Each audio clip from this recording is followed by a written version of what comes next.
کہ یوم آزادی کی تقاریب 79 یعنی 79، تو یہ تقاریب ٹھیک ہے لوگ اپنے طریقے سے منائے ہیں، لیکن مجھے ایک بات یاد آ رہی ہے۔ بیرسٹر اویسی نے ایک سیمینار گزشتہ دنوں اٹینڈ کیا، جو ایم آئی ایم کے صدر ہیں اور رکن پارلیمنٹ بھی ہیں، مجھے ایک بڑی اچھی لگی بات وہ، یعنی ماضی کے غدار، یعنی کل کے غدار آج کے وفادار بنے ہوئے۔ تو یہ ایک نقطہ ہے، یہ ایک بڑی فلسفی بھی ہے، ایک جملہ ہے خالی ہے، اس کے پیچھے پوری داستان ہے۔ 12ویں مرتبہ وزیر اعظم نے اس لال قلعے سے خطاب کیا جو بابر کی سنتان کی طرف سے بنائی گئی ہے۔ پھر میں کہہ رہا ہوں کہ وہ بابر کی سنتان کی طرف سے بنائی گئی ہے، اس قلعے سے انہوں نے 12ویں مرتبہ خطاب کیا، اور جس طریقے سے خطاب کیا اس میں پورا طریقے سے قوم کو گمراہ کرنے کی کوشش کی گئی، اور اس پس منظر میں گمراہ کرنے کی کوشش کی گئی کہ ان کی سرکار کو چوری سے آنے کی جو الزامات لگائے گئے ہیں، اس الیکشن کمیشن کو مینیج کر کر، دستوری اداروں کو مینیج کر کر، بلکہ عدلیہ کو بھی مینیج کر کر، جس طریقے سے وہ سرکار پر بیٹھ گئے ہیں، تو یہ اس پس منظر میں انہوں نے جو زہر اگلا ہے، جیسا آپ نے کہا کہ ڈیموگرافک چینج جیسا آسام میں گزشتہ 3 سال سے چل رہا ہے، اس کو اب سارے ملک میں، اور جو ایس آئی آر بہار میں چل رہا ہے اس کو سارے ملک میں اپنی طرف سے لانے کی جو بات کی جا رہی ہے، اس میں کس طریقے سے قبائلیوں کو الجھایا گیا کہ تمہاری زمینوں پہ، تمہاری بیٹیوں پر، تمہاری ماؤں کے اوپر یہ لوگ ہاتھ ڈال رہے ہیں۔ پھر یہ لوگ کون ہیں؟ پہلے سوال ہی پیدا ہوتا ہے، یہ لوگ کون ہیں جس کو وہ درانداز کہتے ہیں یا انٹروڈرس کہتے ہیں، جو باہر سے آنے والے ہیں؟ تو یہ کون ہے؟ 12 سال سے ملک کی سرحدوں کی حفاظت میں ناکام سرکار آج یہ کہہ رہی ہے کہ آپ کے نوجوانوں، آپ کے روزگار یہ لوگ کھا رہے ہیں، یہ کون ہے؟ ان کی آئیڈینٹیفائی کرنی چاہیے۔ تو بڑا سوال ہے۔ پھر آر ایس ایس کی تعریف، جو ملک سے غداری کی ہے، اس تنظیم کی تعریف انہوں نے کی اور اس کو ایک این جی او قرار دیا، بڑی تعریف، چلو دیو۔ اور اس دوران میں جیسا کہ کچھ تحفے دینے کی بات کی گئی ہے، ٹھیک ہے دیجیے، تحفے دیے گئے، اور یہ کہ سدرشن چکرا کی بات کی گئی ہے، کافی جو ہے ان کے انالیسس کیجیے، ان کی تقریر کا انالیسس کیجیے۔ جھوٹ کے پلندے، قوم کو گمراہ کرنے کی جو بات صورت ہے، اور یہ نہ صرف ان کی تقریر، اب دیکھیے این سی آر ٹی میں ملک کی تقسیم کا ایک نیا باب شروع کر دیا گیا ہے، کانگریس، جنا، ماؤنٹ بیٹن، یعنی کس طریقے سے ہم نے جو تاریخ پڑھی ہے وہ ڈاکومنٹڈ تاریخ پڑھی ہے، ایکٹ آف 1935، اس سے پوری طریقے سے میں نے کافی اس پہ کام کیا ہے۔ تو اب یہ صورتحال ہو گئی ہے کہ دیکھو، یعنی ہم اپنے ملک میں آزاد ہو کے بھی غلام ہو گئے۔ غلامی کس کی ہے؟ معاشی غلامی ہے، سماجی غلامی ہے، دہشت گرد یعنی غنڈہ گردی کی غلامی ہے، اس وقت جو ہے یعنی فرقے واریت کی غلامی میں بیٹھے ہوئے ہیں۔ تو یہ آزادی کس نوعیت کی ہوگی جس کو آج تک 80 سال ہونے کو آتے ہیں، بے گھر کو گھر نہیں ملا، بھوکے کو 2 وقت کی روٹی نہیں ملی، پھر بھی ہم آزاد ہیں۔ ایک پہلے کالر ہمارے ساتھ جڑ چکے ہیں۔ السلام علیکم۔ السلام علیکم۔ السلام علیکم۔ وعلیکم السلام، کون کہاں سے؟ جی میں فلک نما سے بات کر رہا ہوں۔ جی میں پینل سے چاہوں گا تھوڑی سی آواز، ساؤنڈ تھوڑا سا بڑھایا جائے۔ جی راجیش یووا وکاسم اسکیم کے بارے میں کہ 2 مہینہ پہلے اعلان کرے تھے کہ اسکیم کے 1 جون یا جولائی سے وہ کریں گے ہم لوگ اسکیم۔ یہ کون سی آپ نے اسکیم بتائی؟ تھوڑا سا آواز آپ کی نہیں آ رہی تھی، آپ بتائیے۔ یہ راجیش یووا وکاسم لون کی اسکیم اسٹارٹ کرے تھے، دیکھیے جی جی وہ اسکیم کے بارے میں جون سے اعلان کرے تھے صاحب کہ ہم سروے کا مکمل ہوا، ابھی 1 جون سے ٹریننگ دیں گے، بلکہ 2 مہینہ ہونے کو آگیا اسکیم کا کچھ بھی اعلان نہیں کر رہے۔ جی آپ نے رجسٹر کیا تھا اس کے حوالے سے؟ جی کیا تھا جی۔ تو اس کا کچھ آپ کو پھر کارڈ بھی منگائے تھے، کچھ اپڈیٹ ملا آپ کو؟ نہیں، خالی بس ایک آدھار کارڈ ہی فون کر کے منگائے تھے، جب بھی اس کے بعد جو 2 مہینے سے جو رک گئی اسکیم، تو کچھ اپڈیٹ ہی نہیں ہے اس کی۔ ٹھیک ہے، منڈل میں ہی پوچھا تو نہیں، وہاں سے چڑکے ہوا ہے کام بول کے بول رہا ہوں۔ کہاں سے بول رہے ہیں آپ؟ میں فلک نما سے۔ ٹھیک ہے، ضرور ماہد صاحب اس حوالے سے بتائیں گے۔ شکریہ، اللہ حافظ۔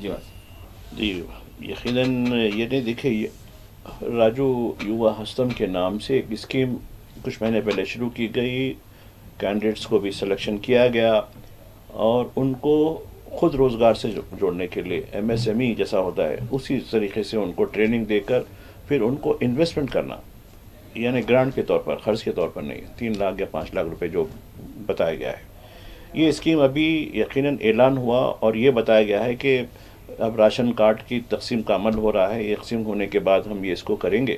یہ امید بتائی گئی تھی کہ یوم آزادی کے بعد یعنی 15 اگست کے بعد اس کو شروع کیا جائے گا، لیکن ابھی یہ شروع نہیں کی گئی. ہو سکتا ہے کہ اگلی کابینہ کی میٹنگ میں شاید اس کے بارے میں کوئی ڈیسیشن لیں، لیکن یہ حکومت کی یعنی تلنگانہ حکومت کی پائپ لائن میں یہ اسکیم داخل ہے. اور اس کے لیے تقریباً جو کام ہونا چاہیے جیسے رجسٹریشن وغیرہ، کینڈیڈیٹ کا سلیکشن وغیرہ، اب ان کی ٹریننگ اور ان کو پھر کھڑا کرنے کی جو اسکیم ہے، اسکیم تو بڑی اچھی ہے لیکن جب تک عمل نہ ہو، کاغذ پہ ہو تو اس سے کوئی فائدہ نہیں ہوگا. تو امید کرتے ہیں کہ جس طریقے سے اب راشن کارڈ ایک طویل عرصے کے بعد 18 مہینے کے بعد راشن کارڈ کی جو بات آئی ہے، شاید ہو سکتا ہے اس کا بھی جو عمل شروع ہوگا. ہم یہی امید رکھتے ہیں. ایک اور کالر ہمارے ساتھ جڑ چکے ہیں. السلام علیکم. السلام علیکم. ہلو جی السلام علیکم. وعلیکم السلام. باقر بھائی السلام علیکم. وعلیکم السلام. حجیب بھائی السلام علیکم. وعلیکم السلام. وعلیکم السلام. میں سکندرآباد سے حمید بول رہا ہوں. باقر بھائی جی حمید صاحب، جی سوال. ایک سوال یہ ہے کہ یہ پوچھنے کا تھا میرے کو، جی ہمارے چاچا کویت پہ رہتے. ہلو ہاں. ہلو جی پھر سے بتائیے کیا بول رہے ہیں آپ؟ ہاں، ہمارے چاچا کویت پہ رہتے، انہوں پیسے بھیجائے تھے دوسرے اکاؤنٹ میں چلے گئے وہ. باقر بھائی اچھا. وہ ان کا جو غلطی سے وہ دوسرے اکاؤنٹ میں چلے گئے پیسے. ہاں. کرناٹک بینک پہ گئے. ان کا نام بھی عبد الحمید ہے، میرا بھی نام عبد الحمید ہے. تو ہمارے چاچا کیا کرے، وہ اکاؤنٹ میں ڈال دیے پیسے کرناٹک بینک پہ. اچھا. تو وہ کرناٹک بینک پہ کانٹیکٹ کرا وہ اسسٹنٹ مینیجر سے، تو ان کو بلا رہے تو وہ آ رہے 31 جولائی کو پیمنٹ آیا 25,000. اچھا. ویسے آیا سب. اچھا مگر یہ آپ مجھے بتائیے، بنیادی طور پر میں بات پوچھ رہا ہوں آپ سے، موڈ آف پیمنٹ ہوتا ہے وہ کون سا؟ اکاؤنٹ سے ٹرانسفر کیا ہوا ہے یا پھر بعض لوگوں کے پاس وہاں پر فون پے اور گوگل پے سے بھی وہ ٹرانسفر کرتے ہیں، تو وہ کون سے طریقے سے بھیجا تھا؟ اکاؤنٹ سے تو نہیں ہو سکتا ایسے؟ کس طرح میرے پاس اس کا بھیجا تھا وہ پیپر کویت سے، ہمارے چاچا عبد الرشید کویت سے بھیجا ہے. اچھا. اس کے اوپر وہ 25,000 بول کے بھیجا ہے کرناٹک بینک کو. کا وہ پارٹی سے بات کر رہے بینک والے، وہ پارٹی آرو بول کے آ رہے تھے. سب کیا کرنا تعجب ہے، یعنی کہ نام ایک ہو سکتا ہے لیکن اکاؤنٹ نمبر تو ڈفرینٹ ہوگا. کس طرح کیا ہے یہ غلطی سے آ گیا نا. باقی ٹھیک ہے، آپ ایسے کیجئے، بینک میں ایک کمپلین دیجئے، ایک ہفتہ انتظار کیجئے، اس کے بعد پولیس میں کمپلین دیجئے. اس کے لیے یہ کرمنل ایکٹ ہو جاتا ہے. کسی کا پیسہ غیر مجاز طور پہ آیا تو وہ خود ان کو جو ہے، جب بینک مینیجر ان کو بلا رہا ہے وہ نہیں آ رہے ہیں، پرسو پیش کر رہے ہیں، تو اب ان کو جو ہے قانون کے لحاظ سے کام کرنا پڑتا ہے. بالکل آپ پریشان مت ہوئیے، بالکل جو ہے ہوا تو کچھ قانون جاننے والے بینک مینیجر سے بھی پوچھیں کہ بھائی میں کیا درخواست نہیں، ان کو پہلے ان کو ایک درخواست دیجیے، بینک مینیجر کو باقاعدہ درخواست دیجیے اور اس کی ایکنالجمنٹ لیجیے. یعنی بینک مینیجر کو آپ جو درخواست دیں گے اس کی ایک کاپی اپنے پاس، اس کی ایکسٹرا کاپی لے کے اس پہ بینک میں جو ہے آپ نے دستخط یعنی تصدیق اس کی کہ ہاں میں نے ایک درخواست دی ہے. اس کے ایک ہفتے کے اندر اگر یہ صاحب نہیں آتے ہیں تو وہ بینک کے ریفرنس کے لحاظ سے آپ police complaint local police station میں دیجیے. اور اگر وہ فون ریسیو کر رہے ہیں تو ان کو بھی بتا دیجیے کہ ورنہ ہم قانونی کارروائی کریں گے، پولیس میں کمپلینٹ کریں گے. اگر آ جاتے ہیں سیدھی طریقے سے بہت اچھی بات ہے، اگر نہیں آتے ہیں تو پھر کیونکہ رقم آپ کی ہے دوسرے اکاؤنٹ میں غلطی سے ہوئی. نہیں آپ پریشان مت ہوئیے، یہ کام ہو جائے گا. فون کر کے تھک گیا میری جلدی کرناٹک بینک والا. میرے کو بولا کیس وہ کرو بول کے بولا. اچھا ٹھیک ہے، بالکل کریں جیسے ہماری صاحب بول رہے ہیں. ٹھیک، بہت شکریہ. بہرحال یہ اس طرح کی جو ہے چیزیں ہوں تو پھر واقعی سوچنے والی بات ہے کہ جن کے اکاؤنٹ میں گیا ہے بھائی صاحب، ہونا تو یہ چاہیے کہ فوری طور پر جس کو دیکھیے جو لوگ ضمیر والے ہوتے ہیں، جن کا ضمیر زندہ ہوتا ہے، ان کے اکاؤنٹ میں جب بھی یہ چیز آئی تو بھائی یہ کس نے بھیجایا، تو یہ معلوم کرنے کی ضرورت ہے. ہم سے بھی ہوتا ہے ایسی چیز ہے جی، تو پھر ہم ویریفائی کرتے ہیں کہ بھائی یہ اگر میں نے کسی سے پوچھا نہیں، یہ اتنا پیسہ کہاں سے آیا، کدھر سے آیا، کون یہ ٹرانسفر ہوا، کیسا ہوا. صحیح. تو یہ چیزیں ہوتی ہیں، ایسا نہیں ہے. لیکن دیکھیے کسی کا حرام کا پیسہ آپ لگائیں گے تو دیکھیے جو مستحق ہے اس کو تو مشکل ضرور ہوگی، لیکن کچھ دن آپ کو راحت ملے گی، لیکن اس کے بعد آپ کا جو انجام ہوگا قدرت کی طرف سے بھی اس کو بھی سوچنے کی ضرورت ہوتی ہے۔ یقیناً۔ ایک اور کالر ہمارے ساتھ اس وقت جڑ چکے ہیں۔ السلام علیکم۔ السلام علیکم۔ السلام علیکم۔ ہیلو، السلام علیکم۔ وعلیکم السلام جی، کون کہاں سے؟ جی پاروا سے، السلام علیکم۔ وعلیکم السلام، آواز آپ کی بہت سلو آ رہی ہے۔ جی وہ بولنے کا تھا، اب میں تک ابھی اعلان نہیں کرے نا، پھر اس میں یہ ڈبل بیڈ روم کے واسطے کچھ بھی 15 اگست کو چیف منسٹر صاحب کچھ بھی اعلان نہیں کرے نا، تو پھر بھی ہم لوگ جانا کیا منڈل آفس کو، نامپلی کے منڈل آفس کو جاؤ بولے ایبرس کے، جی جی تو پھر بھی جانا کیا ہم لوگ؟ ٹھیک ہے ماجد صاحب۔ اور ایک جو ہے سو ایک بچی ہے ہمارے پہچان والوں کی، پڑھتی ہے اچھا، کہیں سے وہ بچی کو فیس بننے کے لیے کوئی اچھا ہے کیا فیس کے بعد؟ دیکھیے آپ بالکل ماجد صاحب اس حوالے سے بتائیں گے۔ ایک تو ڈبل بیڈ روم کی بات کی آپ نے، ماجد صاحب بتائیں گے۔ اب جو بچی کی مطلب کچھ تعلیم کے لیے معاشی معاونت کے حوالے سے آپ بات کر رہی ہیں، تو اس حوالے سے بھی میں ضرور ماجد صاحب سے چاہوں گا کہ کیا ایڈوائس کریں گے آپ۔